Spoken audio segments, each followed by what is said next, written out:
किस तरीके से हम लोग चरणबद्ध तरीके से इस पे काम करें ताकि केंद्र पर भी दबाव हो और एक जो बहुत बड़ा कानून यूपीए सरकार के समय बनेगी वो लोगों को, मजदूरों को सशक्त करने का, और हम लोग प्रभाव देख रहे हैं इसे मजबूर खास करके ग्रामीण इलाकों में जो किसान हैं वो हम लोगों के बहुत सशक्त हुए, उन्होंने अपनी संपत्तियां बनाई। और झारखंड के परिप्रेक्ष्य में जो बिरसा हरित ग्राम योजना शुरू हुई जिसमें महिलाओं को बागवानी का काम करने का मौका मिला, उससे आज 2.5 करोड़ पेड़ झारखंड में लगाए गए हैं। फ्रूट बेयरिंग आम की फसल को अब महिलाएं एक्सपोर्ट भी कर रही हैं, टिम्बर बेयरिंग पेड़ भी लगाए गए, उससे उनकी आजीविका में बहुत सुधार हुआ है। हमारा कोशिश ये होगा, हमारा ऑब्जेक्टिव ये होगा, हमारा वर्क से, हमारा स्ट्रगल से, हमारा कंबाइंड एफर्ट से अल्टीमेटली नेक्स्ट 4 इयर्स में मनरेगा वर्कर्स में सबसे पहले एक डिमांड बहुत स्ट्रांगली हर एक आदमी का मन में लाना पड़ेगा, ये है मनरेगा फिर गवर्नमेंट फिर लागू करना। मनरेगा से उनका लाइव्स में ट्रांसफॉर्मेशन आएगा, इसलिए हम मनरेगा के लिए हम भी करेंगे नेक्स्ट, हम भी फाइट करेंगे नेक्स्ट 4 इयर्स से। जो बना था वो हक बना था जनता का, ड्यूटी बना था बाकी सब लोगों का, और ड्यूटी सरकार का भी बन गया। अब वो ड्यूटी नरेगा ने कितना बड़ा फर्क हमारे इलाके में किया, मैं तो विश्वास करता हूं झारखंड में भी किया। बहुत सारी कमियां थी इसके इम्प्लीमेंटेशन, लेकिन बहुत बहुत बड़ा एक फर्क आया मजदूरी के रेट से, मजदूरी मिलने से, एक तरीके से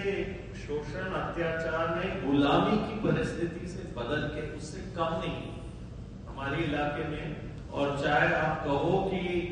एक पूरा फ्यूडल शोषण जो था वो, और एक पूरे एक ठेकेदारों का जो काम देने वाले वर्ग था उनका शोषण, उससे एक मुक्ति का एक रास्ता मिला। मेरा सुझाव है कि कांग्रेस जो जमीन पे खेला करता है उनको बहुत स्पेसिफिक स्टेप बाय स्टेप काम किया जाए। उदाहरण के लिए स्टेप नंबर 1 पटना कमेटी का मीटिंग कन्वीन करना, ट्रेनिंग करना, दूसरा पर्चा बांटना अपने ग्राम पंचायत में, तीसरा डोर टू डोर जाके लोगों से संपर्क करना, चौथा एक मीटिंग करना अपने एक गांव में, ग्राम पंचायत में करीब 10-20 गांव है तो एक गांव में जाके एक मीटिंग करना है। उसके बाद सामूहिक आवेदन, उसके बाद आवेदन जमा करना, उसके बाद MIS में इसका एंट्री हो, उसके बाद मस्टरोल निकाला जाए। इसे स्टेप बाय स्टेप उनको टाइमलाइन और टारगेट, मतलब टारगेट फिक्स टारगेट नहीं, लेकिन मोटा सा टारगेट कम से कम सबको दिया जाए कि आपको किस कब तक क्या करना है, ताकि इनको बहुत स्पष्ट योजना होगा तब लोग काम करेंगे। और इनका काम का प्रोग्रेस का मॉनिटरिंग भी करना पड़ेगा, किस पंचायत में कितने लोग काम होंगे, कितना काम दिया गया है, कितना पेमेंट हुआ, ये सब इसका मॉनिटरिंग भी करना पड़ेगा। मनरेगा को हटा के जो बीबी ग्राम की नई योजना लाई है उसमें कुछ 3-4 बहुत बातें स्पष्ट है कि इसका मुख्य ध्येय यही रहा है कि पूरे जो अधिकार वाला अपराध को कमजोर करना है। और जहां पहले स्थानीय लोग तय कर लेते थे किस चीज में उनके लोगों का श्रम जाएगा और सरकार का पैसा लगेगा, वहां से हटाकर उसको पूर्णतः सरकार के कार्यक्रमों में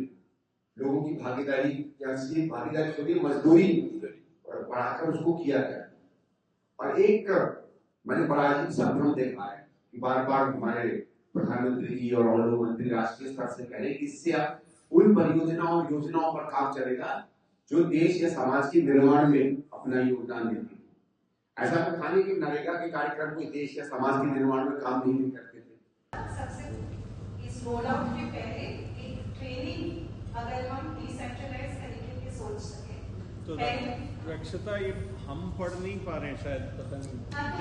तो आप बोल रहे हैं। हाँ सबसे पहले वो कीजिए, उसके बाद हमें ट्रेन काम को ये दो चीजें हमें कामगार अभियान शुरू होने के पहले करनी पड़ेगी, ये दो चीज। दूसरा चीज ट्रेनिंग का, एक ट्रेनिंग राज्य स्तर पे क्या कर सकते हैं हम, जहाँ पे क्योंकि ये कोलैबोरेटिव एफर्ट होगा कामगार अभियान का, तो डिस्ट्रिक्ट में पार्टी के जो लोग हैं वो आए, डिस्ट्रिक्ट पार्टी प्रेसिडेंट, पार्टी से नरेगा सेंटर देखा आपने लोग है वहां से, सो कनेक्ट सेंटर के भी लोग हो, ये लगभग 80-100 लोगों की एक ट्रेनिंग हो राज्य स्तर पर, स्टेट लेवल पे, और ये डिस्ट्रिक्ट लेवल फंक्शनरीज या डिस्ट्रिक्ट लेवल लोगों की हो। और ये ट्रेनिंग अगर हम 4 दिन की सोच सकें या 3 दिन की, एक दिन जहाँ पे हम सब समझ पाए कि कामगार अभियान में हमें करना क्या है, ग्राम नरेगा में अंतर क्या है, तो एक इन क्लास ट्रेनिंग हो सके। एक दिन हम निकल के कामगार अभियान करें जिले स्तर पर, एक दिन फिर वापस जुड़ के हम डिब्रीफ करें, सोच पाए कि हम क्या करने क्या करना। और जैसे जॉन ने कहा था कि क्लियर लिस्ट ऑफ टास्क हो कि इसके बाद आपको पहला ये करना है, सर्वे करना है, उसके बाद ये वेबसाइट का लिस्ट है, यहाँ जाना है, तो एक डिटेल में हम ये साधारण तरीके से कन्वे कर सकते हो, लिस्ट बना सकते हो। उसके बाद और ये प्रयास की ट्रेनिंग के वक्त या ट्रेनिंग के तुरंत बाद हर जिले में एक नरेगा बचाओ काम का अधिकार केंद्र ऑलमोस्ट सेटअप करें प्रशासन के साथ, शायद प्रशासन डीपीसी के ऑफिस में ही हो, क्योंकि नरेगा जैसे सरकारी प्रोग्राम है, लेकिन उसके सिविल सोसाइटी के लोग भी कैसे इन्वॉल्व रह सकते हैं, ताकि जिले में मॉनिटरिंग होती जाए कामगार अभियान की, जो हमें पहले दिखाए थे 10-12 वो हो रहे, निरंतर नहीं हो रहे, प्रशासन भी देखते रहेंगे, सिविल सोसाइटी भी देखते रहेंगे, और जहाँ मामला अटक रहा है उसको हम कन्वे करते हैं। फिर जो 4 महीने का हो भी रहा है, सबका एवरेज एक ही रेट निकल रहा है,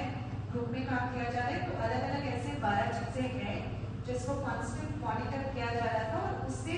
और एक जरूरी